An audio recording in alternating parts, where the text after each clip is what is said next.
What's up, boys? How are ya? Happy Thursday. You gotta change it up every once in a while, right? So it is Unicorn Thursdays, March 19th. Holy smokes, we are flying by, and we got lots to cover today's episode 3, epi 3 of the COVID series. Before we get started, I did want to talk a little bit about yesterday's episode. You'll notice that it cut out. And the reason for that is a really, really dumb rookie mistake. My phone actually was dying, and if you watch the episode, there was a couple times through the episode where you probably saw a lot of flashing. That wasn't the press or the paparazzi getting pictures of a live feed. That was actually my phone telling me that it was going to die. So I had pretty much said everything I wanted to say, and there wasn't much left. So that's why I said what I said.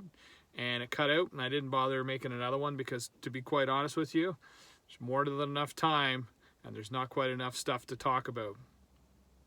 I did want to thank a couple guys that reached out. Funny enough, all within like an hour span, there was a bunch of you guys that reached out and said that you had a bit of a tough day, and this was at least a bit of a filler, either on the way home or doing something. So thanks for the feedback. I do it for you guys.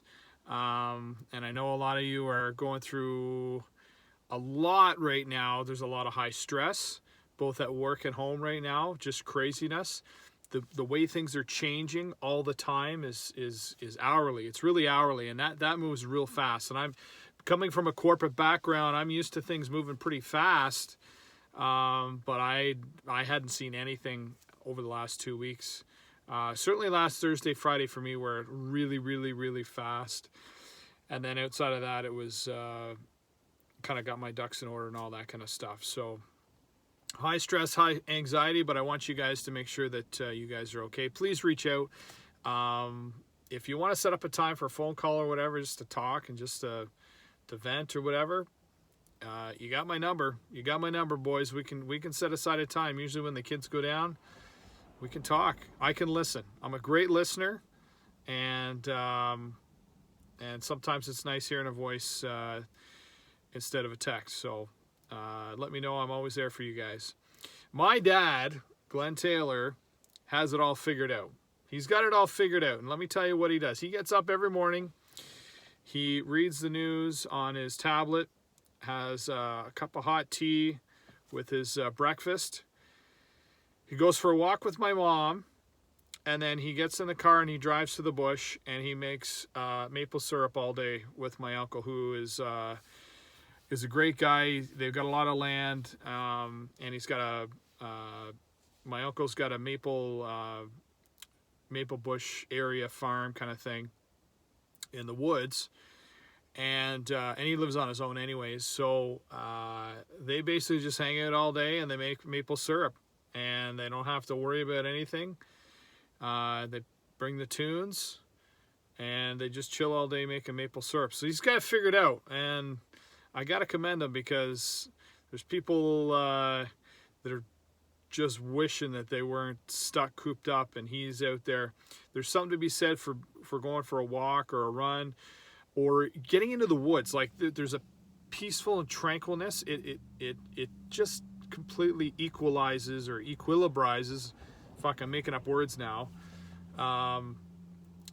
your whole meaning. Like, it just really, really clears your mind. So if you are near like a little forest or something like that, take a walk through the woods, go for a hike or something. That's always pretty good too. So one of the other things that really helps people, because it can be overwhelming at times of what's going on in the world, but then you also have to look at the microcosm of your world, is making lists. And I know not everyone's a list maker. I'm one of those people that I make lists daily.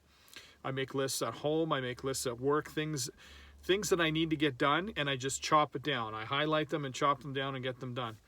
So I encourage you guys, if you're looking for structure in your life, you can make lists, and they can be anything. They can be as simple as the one thing that I always do. It doesn't matter what I do at home when it comes to days off and stuff. The very first thing I put on my list is make the bed. Making the bed seems like such a simple task, and it is. but at least you've accomplished the first thing in life, the first thing on the day, right then and there, and you can move on. You can stroke something off the list. So making the bed, it's always nice to get into it's always nice to get into a bed that's been made, as opposed to just kind of jumping in when it's all messy. And that helps with just structure. You know, structure really, really helps. Again, little things like, you know, I'll pick a room and I'll clean that room with the kids, or I'll clean that room, put some tunes on, and before you know it, 2 weeks down the road, the place is clean. All the stuff out of the house that's junk is gone, and you've hit some things on your list, which makes it a lot easier. So look at that. Like, look at things that you thought you'd never had time for. And I know that, you know, for a lot of you, if you have kids and stuff, you're not going to try to incorporate them in. I try to make, you know, if I'm doing laundry, I'll do the sock matching game with my kids or something like that. Anything little that you incorporate with them is always fun. You know, even with the laundry basket, throwing underwear or socks in to make it a basketball game, whatever. You know, get creative, make it fun. It takes a little bit longer, but trust me, the time goes by a lot quicker, and it's more rewarding for you. And if you have kids, and if you don't, figure it out. Throw on a podcast. There's tons of amazing podcasts. That's the one thing, is there's no shortage of awesome podcasts out there. And you get an opportunity to maybe find a couple that you didn't like or you didn't know about. So that's another thing. And one of the other things that I, as everyone well knows, at Christmas time I write letters, but right now, for a lot of people, sending stuff out in terms of a positive message is always great as well. So, you know, make sure you send a message and send a text to somebody who maybe you haven't talked to in a while, who might need it, and that would be that's always a positive. I'm going to put this as a two-parter today because I got a couple of things I want to talk about. So stay tuned for the second part of DWG eppy 3. So this is eppy 3.1. 3.2 will be coming to you later on. Cheers.